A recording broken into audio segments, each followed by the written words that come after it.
Welcome everybody to this week's Micro Minute radio session. Um, my name is Alan, as I'm sure all of you know, and we have some pretty interesting things to discuss. One of them being the relationship between government members in a micro, what they're used for, and whether or not you necessarily need to have them starting off your alliance.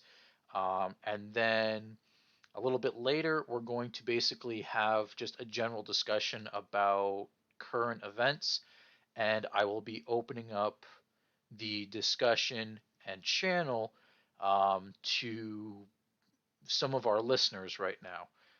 So we're going to just basically pick one at random. For those that want to say yes, please put me on.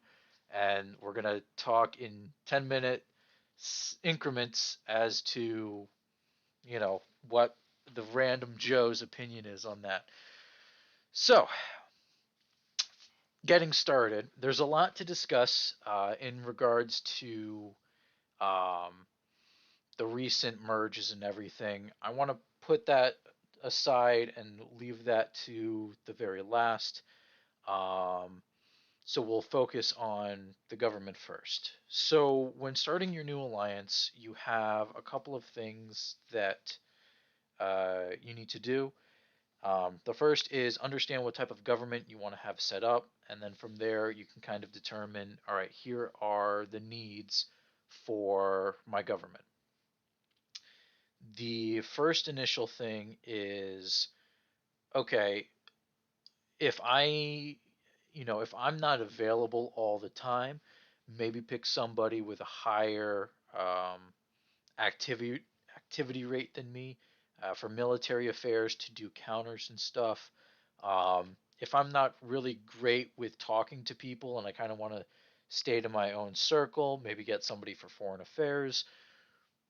But what do those positions mean in the greater scheme of things? What does an econ mean when your alliance only has 8 people? What does foreign affairs mean when you can't promote foreign affairs underneath your protectorate? So, when starting your alliance, there's 3 government types you can really go for. One is the benevolent dictator, which is a classic. It's solid. A lot of people, especially in newer micros, really enjoy doing that. Basically, one person runs the entire show. You have the FIME, FIME, Foreign, Internal, Military, and Economic Affairs, which is by far the most popular in politics and war. It's tried and true, and it works. And then the other thing is a Congress, or basically a conglomerate of people that are kind of rotated in and out. For the purpose of today's episode, we're going to assume that you're looking at doing the FIME, FIME setup. So when you start with F, foreign affairs, what does foreign affairs means to a micro?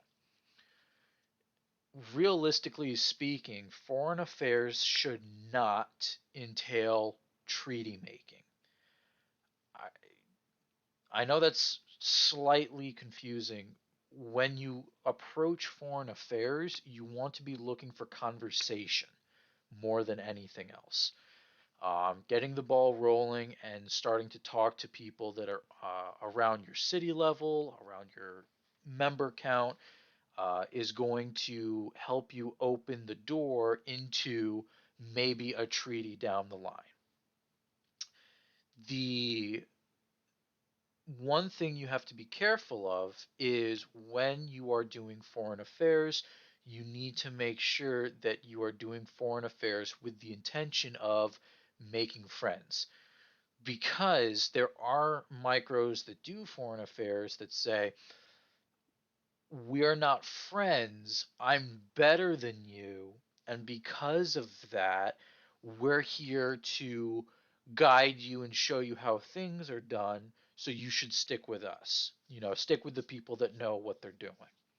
Never works out. 9 times out of 10, the people that take that foreign affairs approach don't last a week. Um, and actually, funny enough, we just saw an alliance collapse, which is League of Nations, I believe. Um, they were created, they lasted all but about 5 days, and then they fell apart, and that was it.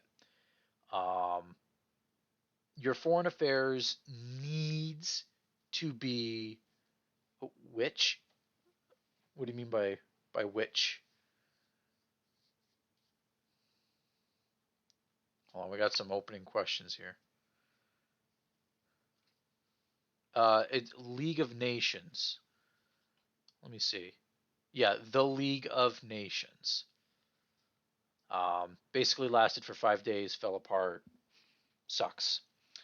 Um, so foreign affairs, stick with open conversations and go from there. Foreign affairs is also really, really, really important when you are a starting micro in building relationships with your protectorate's allies. This is instrumental for what's called a streamlined success path. Success can be gained from a bunch of stuff. It can be gained from wars, it can be gained from growth and stability, but the streamlined success path really is I make a micro, I get a protectorate. Under that protectorate, I grow and grow and grow and grow and grow, upgrade from a protectorate to an M level, and then potentially from there become a member of whatever block that protector is in. That is the number one most perfect ideal growth. Doesn't all it, I mean it rarely works out to be that way. The closest alliance that even came remotely close to that was Dual Suns, the merge of Felgrand Order and Purgatory, but even that fell apart. So unfortunate. Um, Looking at foreign affairs and saying, okay, I can make friends with people around our level. I can make friends with our protectors' allies. You're already on a good footing for when the time comes where your protector says, okay, we'd like you to experiment a little bit with policies, treaties, and stuff like that. You can go out and say, hey, we've been friends for X amount of months. How would you like to sign an M level or something like that? Most protectors nowadays don't do that anymore because of tethering and treaty ties. I do know, however, that there are some alliances out there that still allow their protectorates to make M levels and so on. I feel like it should be allowed globally, but I understand why some alliances are just like, yeah, we don't want to get involved in that. So now we move on to internal. So our foreign affairs are making friends and not really doing anything else. What is internal doing for a new micro? Internal should be making sure that your members are making friends. Now, this is big. Obviously, if you are under a protector, you're going to get city builds, you're going to get guides to understand how banking works and all of that. Internal affairs is basically, hey, welcome Jaden Star 10 to the Alliance. Everyone make him feel at home and X, Y, and Z. So Jaden Star 10 is going to join the Alliance here. And, you know, everyone give him a round of applause. Everything's great.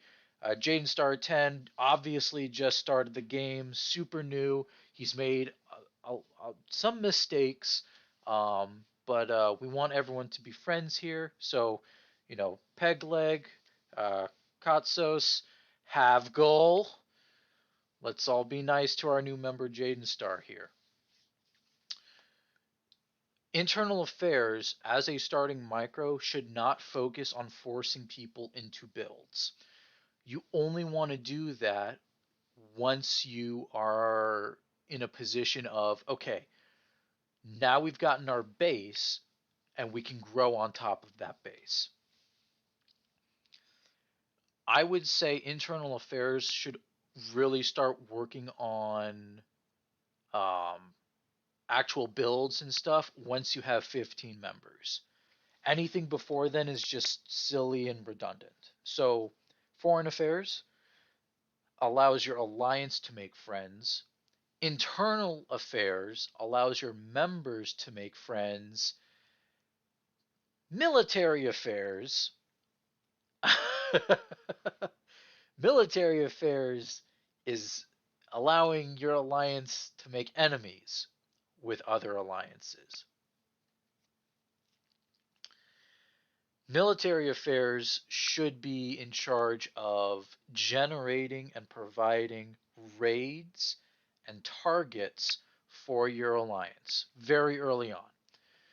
If you did everything right and you already have a protector, early military affairs don't have to worry about counters. Let your protector handle that because you don't want to accidentally mistake a raid as a counter because of one of your members doing something dumb and all of a sudden everything's being thrown onto you. If once you are able to have a strong military and you have a comfortable and competent military affairs advisor, then you can talk with your protector and say, listen, we don't need counters. We'd like to handle everything ourselves. And I would say 99 times out of 100, you saying we'd like to handle counters ourselves, your protector is going to be like, okay, totally understand that. Just let us know if you need anything else. The important thing about military affairs past, okay, here are targets for you to raid, is making sure that people are up to date with MMR. It's probably the only thing that you should start early on in a micro, even as low as 5 members. Making sure that new people joining the alliance is able to build barracks, they got troops, they got planes. Don't worry about tanks or ships at a really low level because let's be perfectly honest here, tanks and ships aren't really that used. There's maybe 4 nations between cities 2 and 5 that use ships for raiding, and they're either going to be an ARG or they're going to be solos that have played the game for so long and are on a reroll. Also, I want to give a big shout out to Mock Crowd 40 for reminding me to go get water. He has saved my life. Oh, okay. So, with that, now you have economic affairs. Economic affairs is absolutely useless in a micro.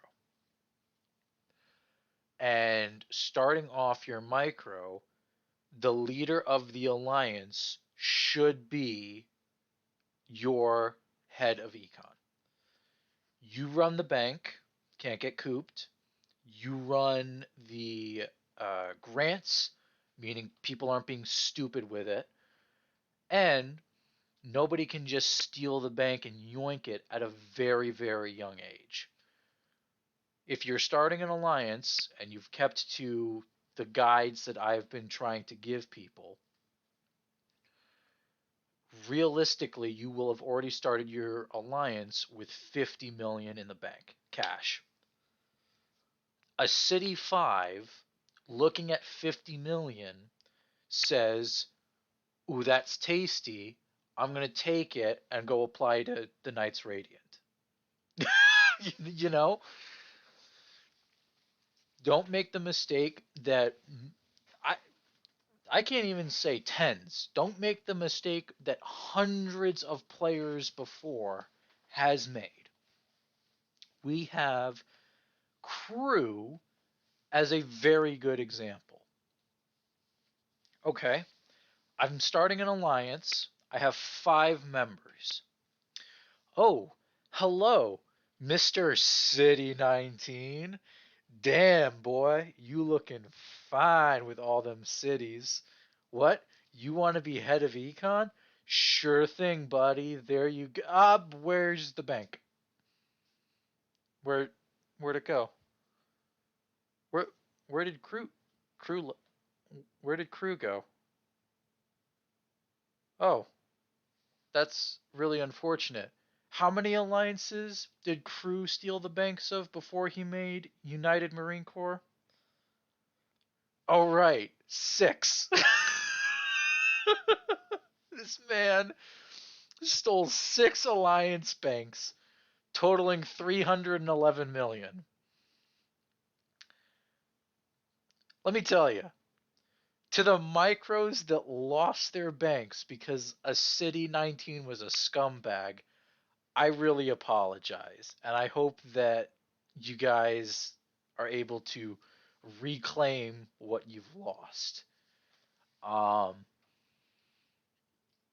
Crew joined Black Skies, requested head of econ. I said no. In less than 24 hours, he had left and joined a new alliance. Don't trust people to just take econ and not say that cash looks mighty tasty. So to go back and summarize, foreign affairs makes friends. Well, foreign affairs allows your alliance to make friends. Internal affairs should be having your members make friends. Military affairs allows your alliance to find enemies. Economic affairs should not exist. You, as the alliance leader, should be economic affairs. Now, if you feel comfortable and you have a real life friend or somebody that you feel comfortable giving the bank, that's an exception to. And you can give them head of econ and run with that. Don't give anyone that asks, though, bank permissions for obvious reasons. Now you might be saying to yourself, Alan, there is another. There is the fifth that you're not talking about. So let's talk about propaganda. What should propaganda do for a micro? Uh, let's see in the radio discussion chat, guys. What do you think the number one job for propaganda should be for a micro? Okay, Solar Knight, Shota Duck says ads. Pegleg says recruitment.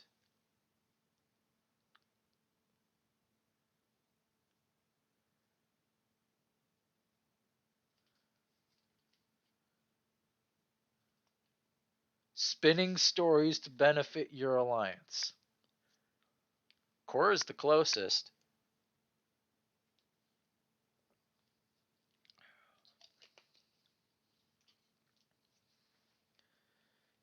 Propaganda doesn't have to worry about ads. Propaganda does not have to worry about recruitment, because technically recruitment should be run by IA a little bit, but when you're starting off as a micro, it doesn't really matter.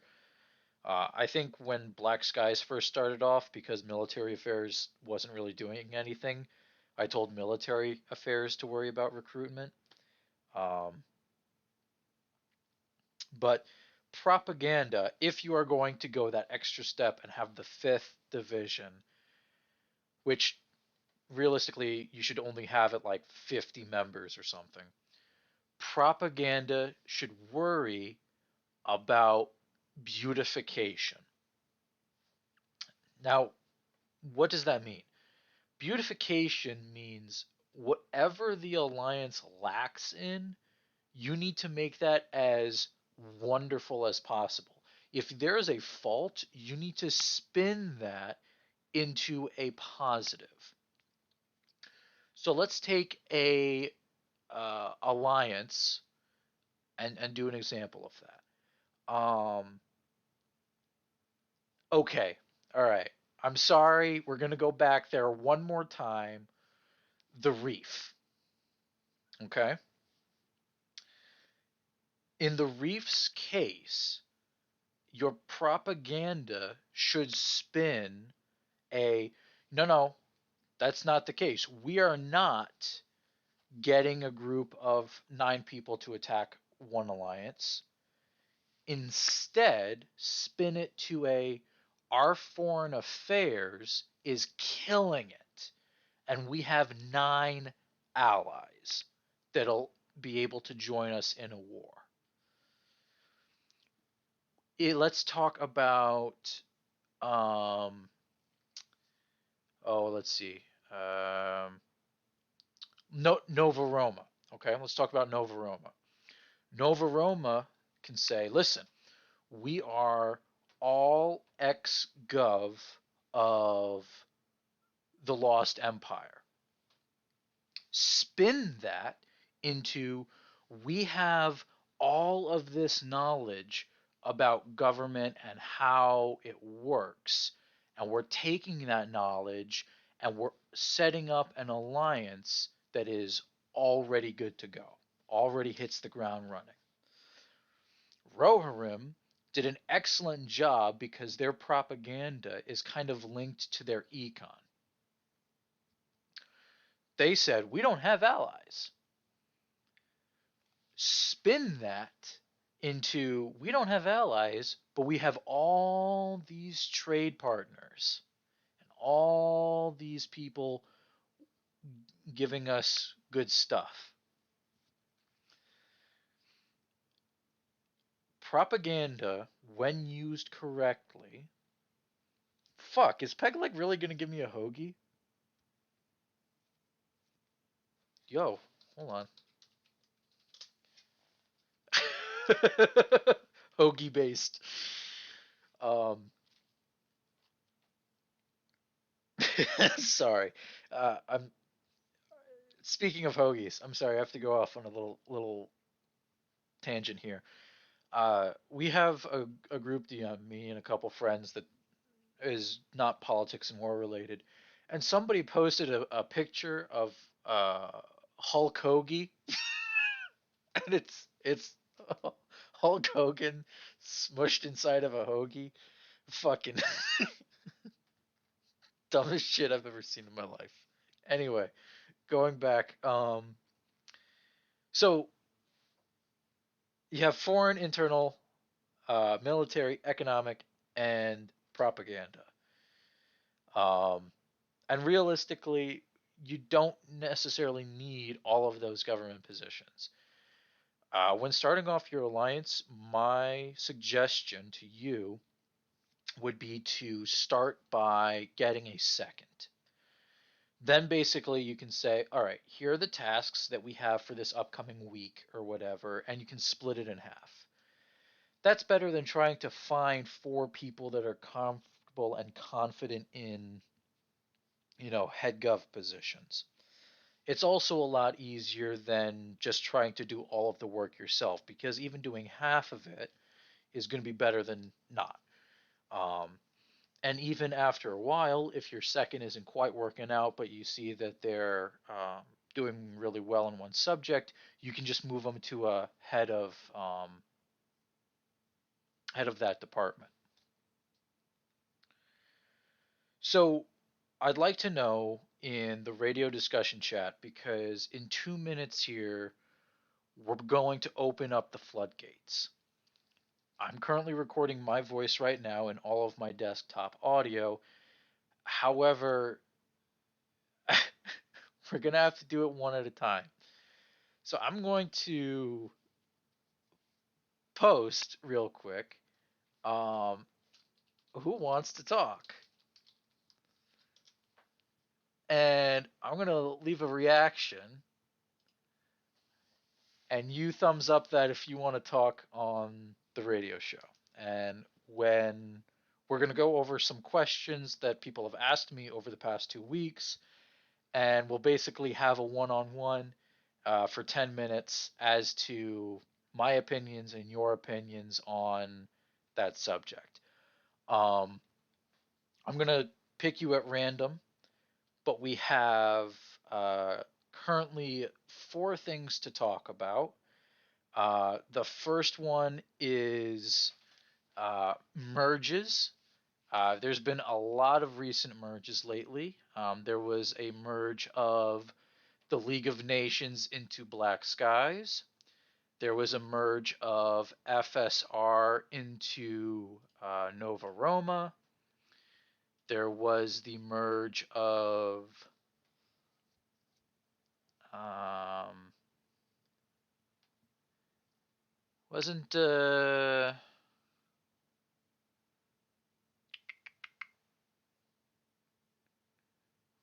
Monarchy merge?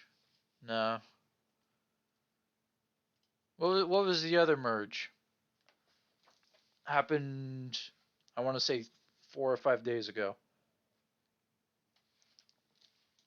Was it the Jedi Order? Let's take a look.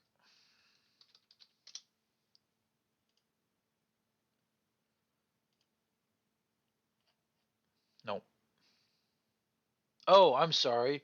Roving Revels. Um, Also, okay, yeah. Also, there was some merging with the Jedi Order. So that's going to be one. Basically, just talking about merges. The second thing is all about the upcoming global. Obviously, a lot to talk about there. Um, the third thing is about some macro politics, real quick. And then the fourth and final thing is a mystery box. Um, so I got a couple reactions on people that want to talk. Once again, I'm going to link this real quick. Um, Pin, not pin it, pin. So if you want to go ahead and react to who wants to talk, and we'll cycle you in. So the first thing we're going to be discussing is merges. And it looks like the first person is going to be Cora. So Cora is going to be show guest. So Cora, go ahead and disconnect and reconnect. Oh, Hello, Cora. Welcome to the show. nice to be here. Glad to have you with us. So we have a lot to kind of go over here. Um, the most interesting one being something that you were technically a part of, which was the which was the merge of the League of Nations into Black Skies. The other one, the merge of FSR into Nova Roma, was interesting. The Jedi Order merge. So let's start with the first one, get that out of the way. League of Nations into Black Skies. Let's talk through it a little bit. What do you think? Well, Black Skies has been trying to get back up to a higher member count. Back in I think January, we were up to 70 members. Inactivity of the newer members, some people leaving, brought us back down to 70, brought us back down to 50. So I think mostly it was just a nice way to get trying to back up to 70. Other than that, I think that's a pretty good, yeah. So Black Skies runs a basic recruitment bot, but turned it off for essentially 5 months. Only reactivated it again when they were at risk of dropping below 50 members. And now all of a sudden they're at 65 members with still another, I think, 13 recruits. So I personally don't know what Black Skies is doing in order to recruit people. However, I would definitely like to shake the hand of the man that's doing that, um, and maybe even buy his recruitment script. um, the the kicker now, we do have to tread somewhat lightly here. Um, FSR and Nova Roma. So, um, what are your thoughts on This that? this one I have significantly more thoughts on. I've actually been I've been threatened to ask you if we can blitz FSR for the longest time because they annoy me. They were dropped by the Immortals, I believe, and I was like, perfect time.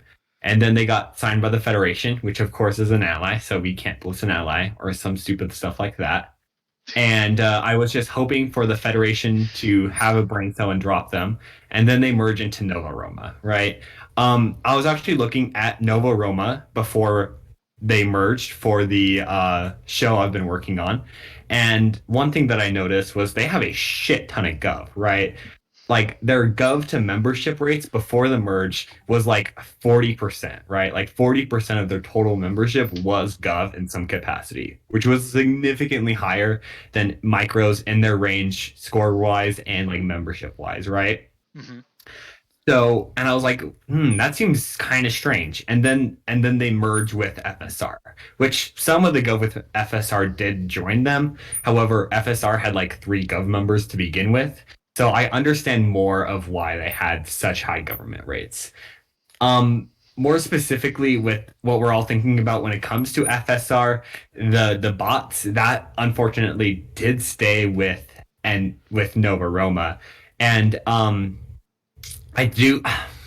It's hard to say because I do kind of like Rag. I've had a couple conversations with the guy. He's chill, but it's hard to say that like anybody was surprised, and I can't believe that Nova Roma didn't do more proactively to try to combat the constant multi problem that FSR had. That's something I've been disappointed with the Nova Roma government. Yeah, those are my thoughts. So, there was a whole conversation behind closed doors within Swamp about FSR and that whole thing. So, I'm not going to get into that. Um, what is interesting is after the merge, there were two sets of Maltese, 5 nations in total. Um, and Alex himself actually reached out to me and said, "Hey, I see that maybe FSR is still kind of churning these out. What can you possibly do about that?"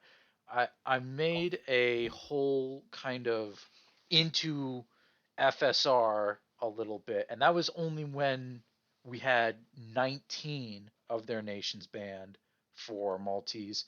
I think that number right now, including the five, because if I remember correctly, I think three of the five got banned. Um, so we're up to like 35 nations in total that have been banned from FSR into the new FSR Nova Roma combo. Um, and now there's potential new evidence that supports the claims that ex FSR members were making, stating that yeah, we were coerced into doing this for lower taxes, for benefits for government and stuff like that. And so it's a really, really bad rabbit hole. Nova Roma, great alliance. Simmons is a great person, and definitely knows what he's doing with his experience in TLE. I just feel that it was a shame to throw their hat in with a ring of people that, publicly has been shown to be cheating. I Um, certainly I certainly like the risk that they took. Like it did boost them way high. I think that like just like the boost itself makes sense. But when it comes to FSR itself, like merging with cheaters, unfortunately, people are going to look at you slightly different. yeah, and that's the whole thing. I don't think it's gonna damage Nova Roma and the New Alliance in the long run. It's just gonna be one of those things where as long as Nova Roma can kind of talk to the new FSR folks and say, listen, what you were doing might have been fine then, but it's not fine now. I mean, it's not fine. Making multis and cheating is not fine, period. But under your old government, what you were doing was probably condoned. It's not going to be condoned here.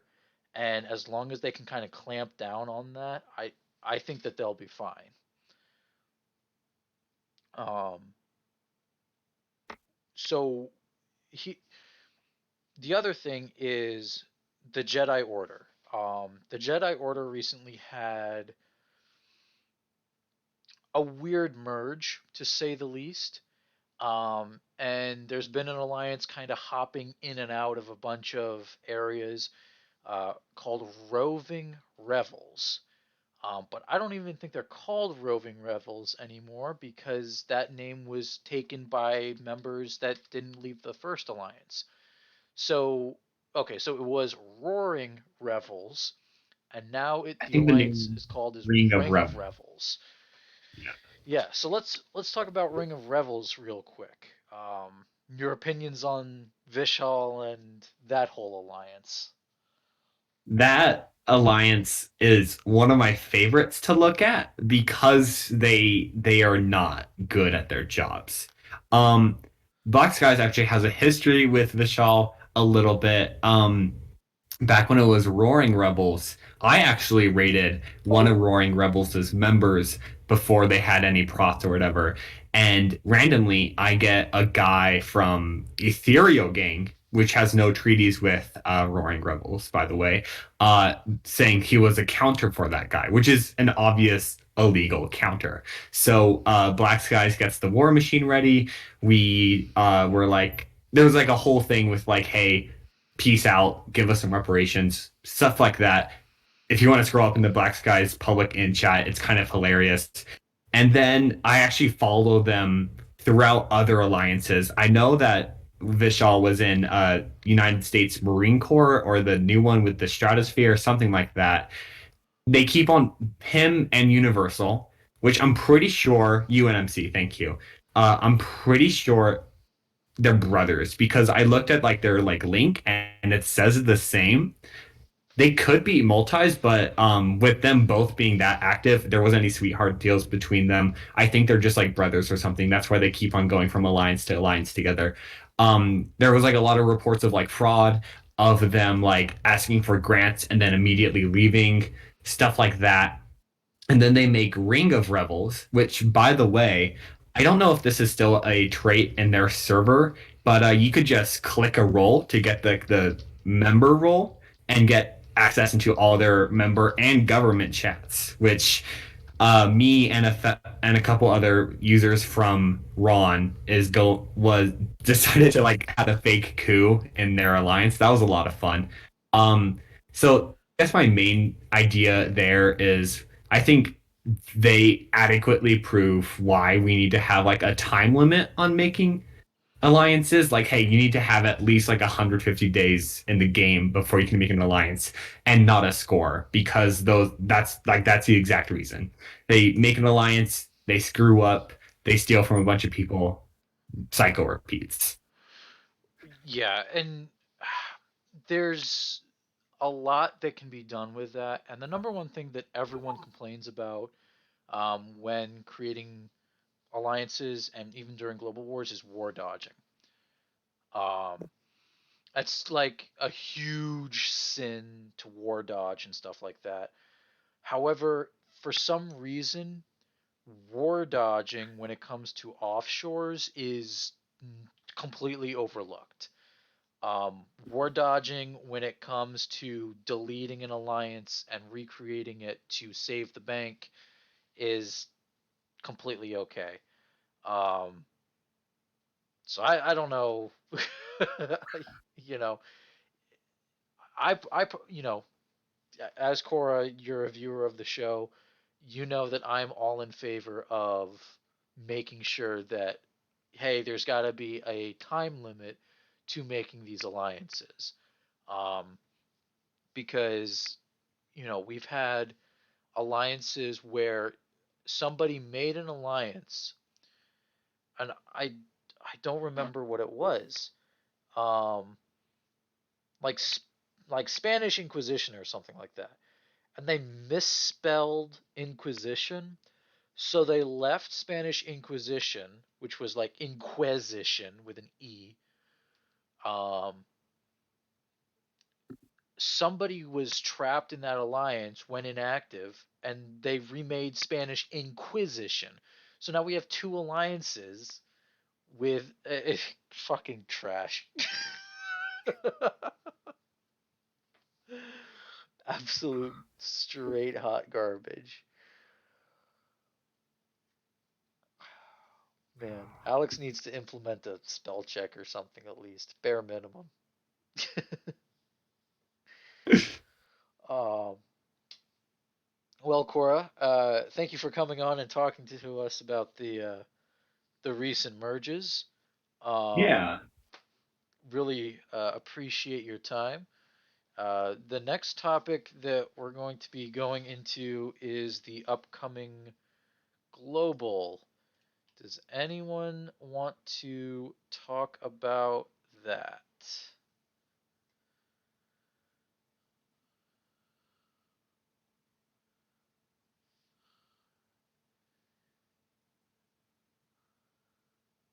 It's heating up.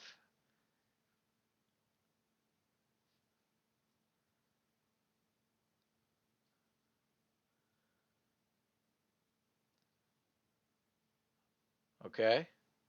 All right. Nobody wants to. So the global seems to have already started, and it's before the NAP even expired. Um, I'm gonna be honest with you. There's been memes circulating and everything, and the what is it? The so-called anti-fascist bloc. Um, but the global has started, and we knew who it was against. So KT Knights Templar decided that they were going to hit the World Task Force (WTF), um, and because of that, now all of Rosecam, except Camelot, which is really weird, is starting to militarize. We all knew, usually the saying goes that the number one at every global gets involved one way or the other. Rose has done an incredible job themselves, um, and they did a excellent job maintaining activity after the last global. TKR took a hit though, from 174 members down to 120. I mean, losing essentially a third of your entire alliance is absolutely rough. Um, Rose, on the other hand, not going to say anything, wink, wink, nudge, nudge, gained 25 members during the last global. Um, and I think Rose right now does have the most members in it. I'm going to have to double check that real quick. Yeah, so the Knights Radiant regrew. They're at 170. Rose is sitting at a cool 176. And we have to basically go through what that means. Because Rose is at 176 members, the Knights Radiant is at 170, and then in number 3 is the Immortals with 130. So there's a 40 member gap between the number 2 and number 3 spot. And then from there, it falls gradually 128, 106, 101, 95, 92, 86, 86. So, you know, I'm I'm shocked that Rose did so well during the last global. I will be shocked if they do so well this global. Um, Once they finish militarizing, though, they will break 700k score, which is going to be the um, highest legitimate score that any alliance ever has been able to achieve, um, which is absolutely insane. Uh, T High has a who broke 1 billion score?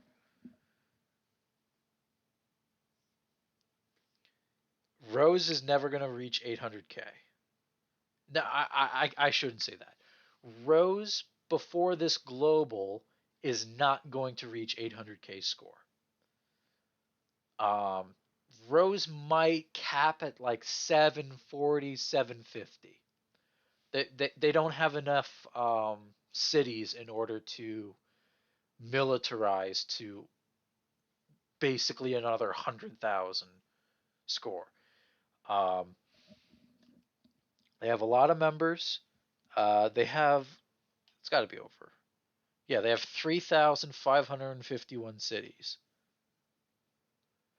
But they have 25 members at City 3. So, um, anyway, back to the whole global thing. So KT decides, all right, fuck this. Treaties are dumb. Boom, no more treaties, and now we're going to start beating everyone up. Great, starts the global a little bit early for the Pirates, but unfortunately doesn't really do anything. Anti-fascist bloc came in, basically did a whole bunch of stuff, and from there it just kind of got to the point of, okay, what needs to be done at this point? Oh, we really shouldn't have made this block because it combines both Rose, Hedge, and oh god, what was the other one? Quack. Yeah, it combines three blocks and ties them together.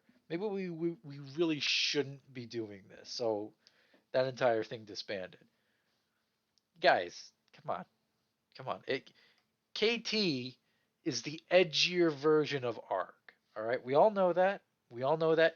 Even if you can't accept it, deep down you know that KT is just the edgier version of ARG. Speaking of ARG, ARG's a micro now. So there you go. Yeah, they're 47th right now, I think. Not 47th, 53. Sorry, opposite. Um, but it's just, you know, as a as an ex head of Milcom for Camelot, I can assure you that they are not prepared for a global. They aren't. I'm still in the training Avalon Academy Discord. Um, the curriculum that I had set up for them was basically showing the members everything about raiding, game mechanics, and everything like that. And Epi and George basically went in and scrapped the entire military section. So I'm looking at, all of these new people joining Camelot, and I'm seeing, oh, only half of these have a military. Now, I don't mean like max soldiers, max planes have a military. I mean like only half of these nations have a single soldier.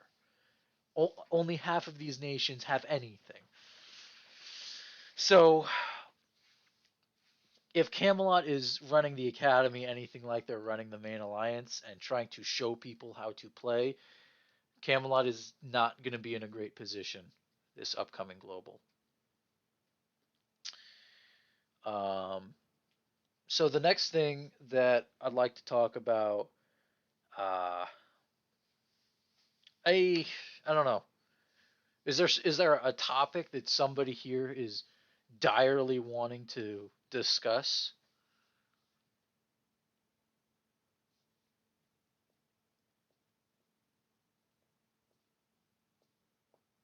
Yes, no, maybe so.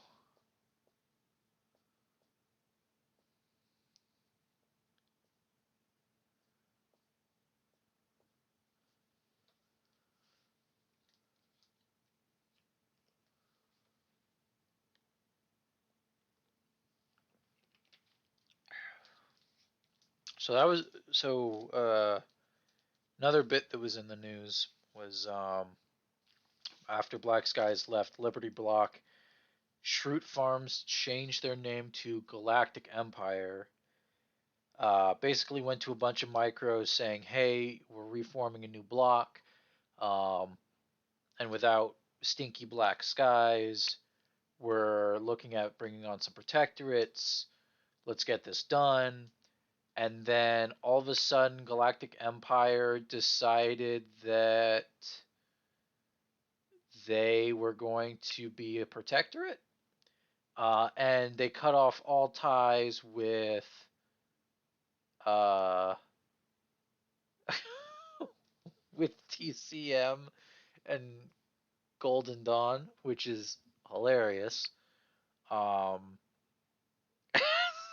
and I'm getting messages from people saying like, "Hey, yeah, we were approached by Galactic Empire for protectorate," and I'm like, uh, "Wait, so you guys were approached by Galactic Empire, then less than 24 hours later, Galactic Empire is like, nope." Throw their hands in their air. Fuck this. We're out of here, and just leaves. What? Oh God, did TCM leak embassy chats of Galactic Empire now? Probably. However, we'll never know because they're uptight about that stuff. Would be really funny to find out though. Give leaks? My man, I don't have listen, my entire politics and war setup right now has just been get on, do my wars, say hi to the new members, get off. I have not been able to use my eyes and ears to do a little sneaky sneak and try and figure out what's new and interesting and going on. Um, I wish I could, but haven't gotten anything, unfortunately. I mean, now wait a second. I do have Golden Dawn leaks. if if we want to go into that, I can go into Golden Dawn leaks.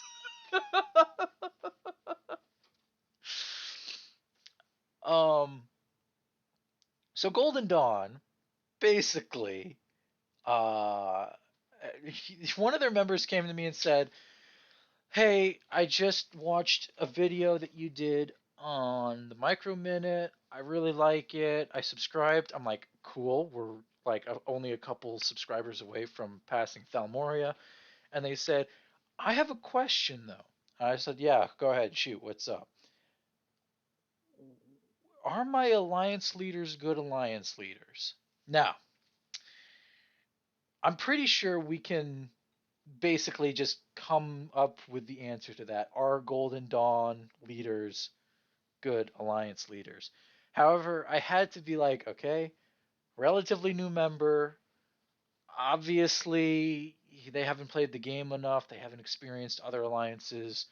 So I'm gonna break it down so that they can give me an answer. So I said, okay, talk to me a little bit. What have you had issues with? What is this? Okay, Cora, we might have to come back to that. Um,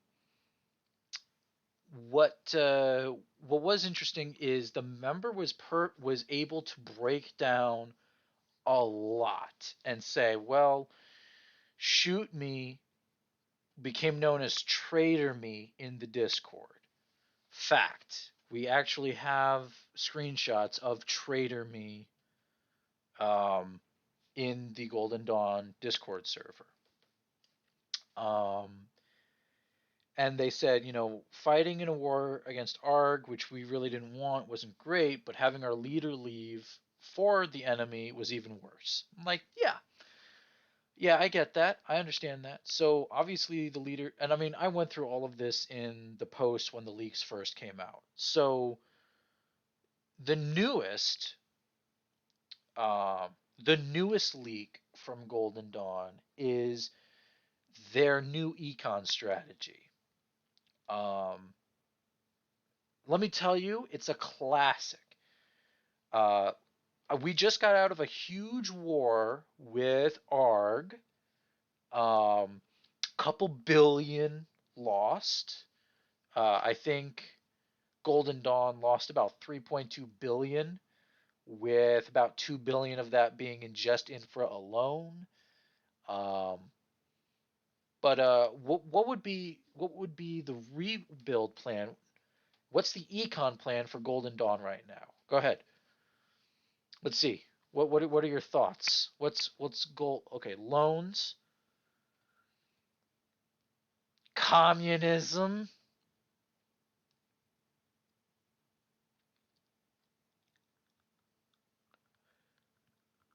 Several people are typing anarchy, embezzling, multis. Deal with it yourself.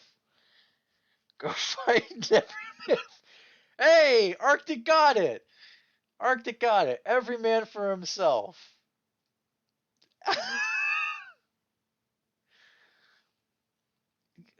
Shota, you're. I guess you can still be considered a leader of Golden Dawn. Um, we really know at this point that you and Levi are more or less just shooting these puppets. But let me ask you something. How much in loans do you have out right now? Because your member was able to say that you and Shoot Me have two loans out right now. Right? And is it? I mean, is it true? Yeah, as in debt. As in debt. How much are you and Shoot Me in debt for right now? Because it's over a billion.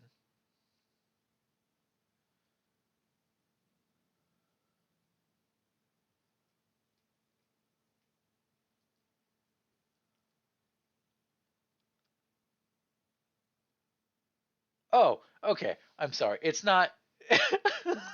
It's only one loan out, and it's 1.5 billion. Okay.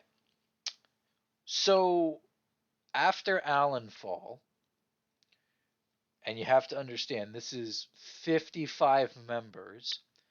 Black Skies took a loan out, and we rebuilt off of that loan. That single loan was 750 million for for Allenfall. 53 members, 750 million. Now the question is, how does Golden Dawn at 19 members expect to pay off 1.5 billion? 19 members. Actually, according according to some sources, you're actually going to drop down to 14 members because you got 5 people potentially moving to Rose. So how do you pay off over a billion with only 14 people?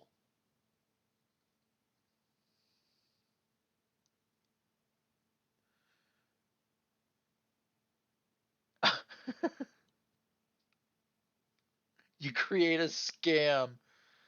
Ah, yeah. So if we find Golden Dawn Bank, make sure to not invest in that.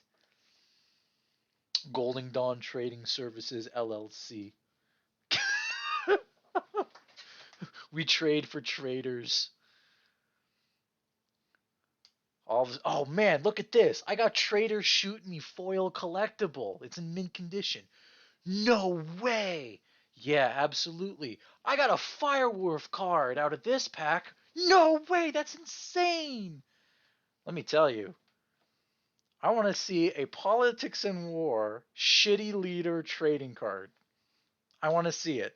Somebody come up with that. I'll Shark Tank. I'm gonna invest. I'm gonna invest 100,000 at 15% stake. I'm in.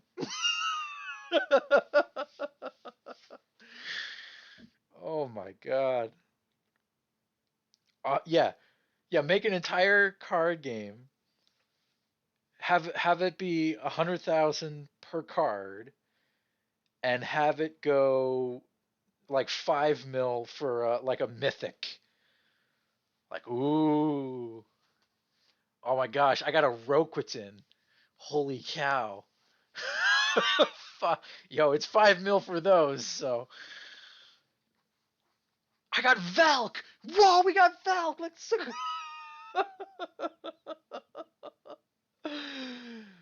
Oh my god.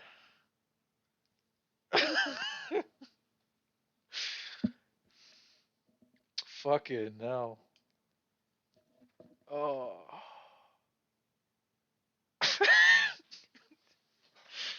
I'm gonna be honest here. If one of my listeners here doesn't jump on that idea, I'm gonna do it myself. And next week we're gonna look at them, the terrible alliance leaders of history trading card deck.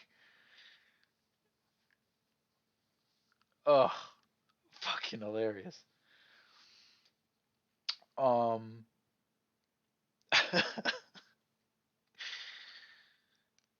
okay.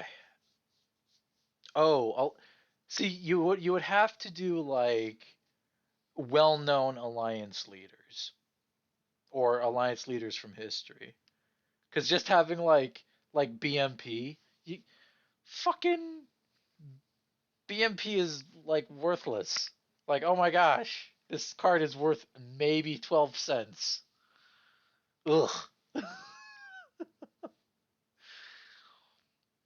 Like at least if you made my card, it would be in the bargain bin at a Walmart for $5. But like, come on.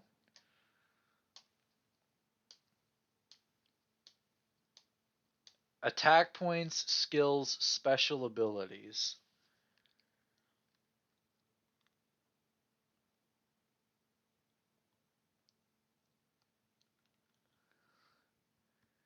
Oh, that would be interesting.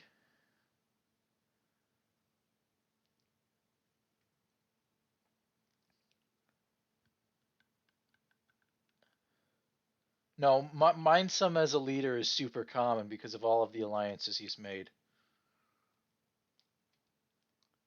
But that would be interesting. I'm now more inclined to make a deck off of it, and we can show it next week. I think I'm down for that. Have different rarities. All right, I'm gonna do that. Sorry, guys. This has been micro minutes copyrighted. I'm gonna make them for next week. We'll go over them. the, the fucking politics and war trading card game. Battle your friends. Oh man. Dare me? I'll do it. I'll do it after the radio show.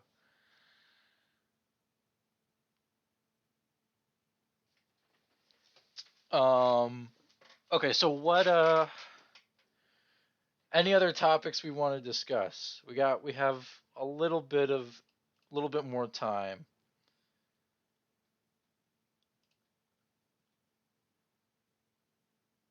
Super effect more trading card discussion? All right. For those that are watching this on YouTube after it's all done, um oh my god.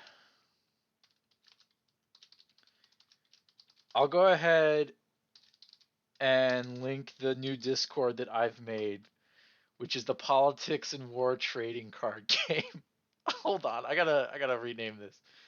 It's known as the Politics and War Trading Card Game Official TM.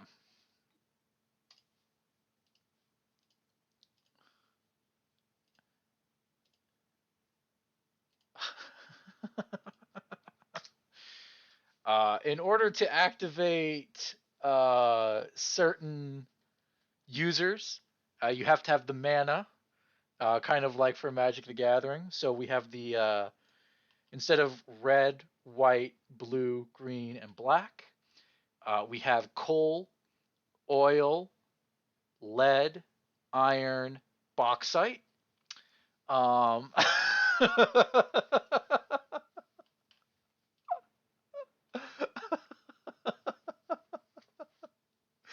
um, so we're gonna have fun with that, and we'll see what things devolve into over there. Does anyone have any questions, comments, or concerns? Because honestly, I might possibly just end the recording and then just unmute a couple of you and go live as we talk about a trading card game. Okay, what's your leak, Cora? Post it again so we can discuss it for the radio.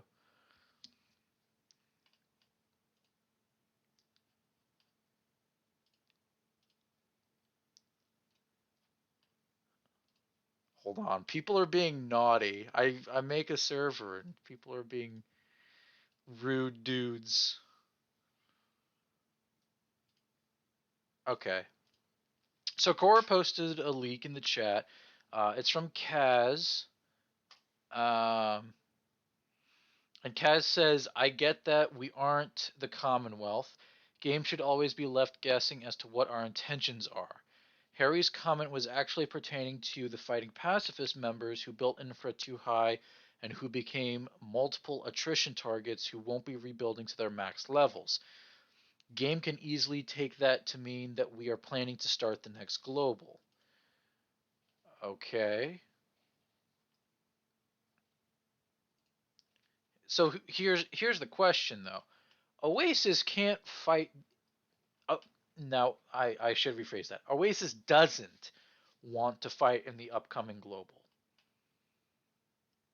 They're too new. They have so much stuff that they need to focus on. And so it's just one of those things where it's like, listen, we couldn't even get prots going until like 3 months after this all started. So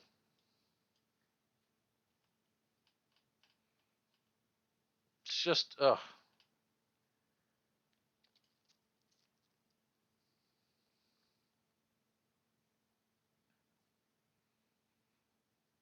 Okay.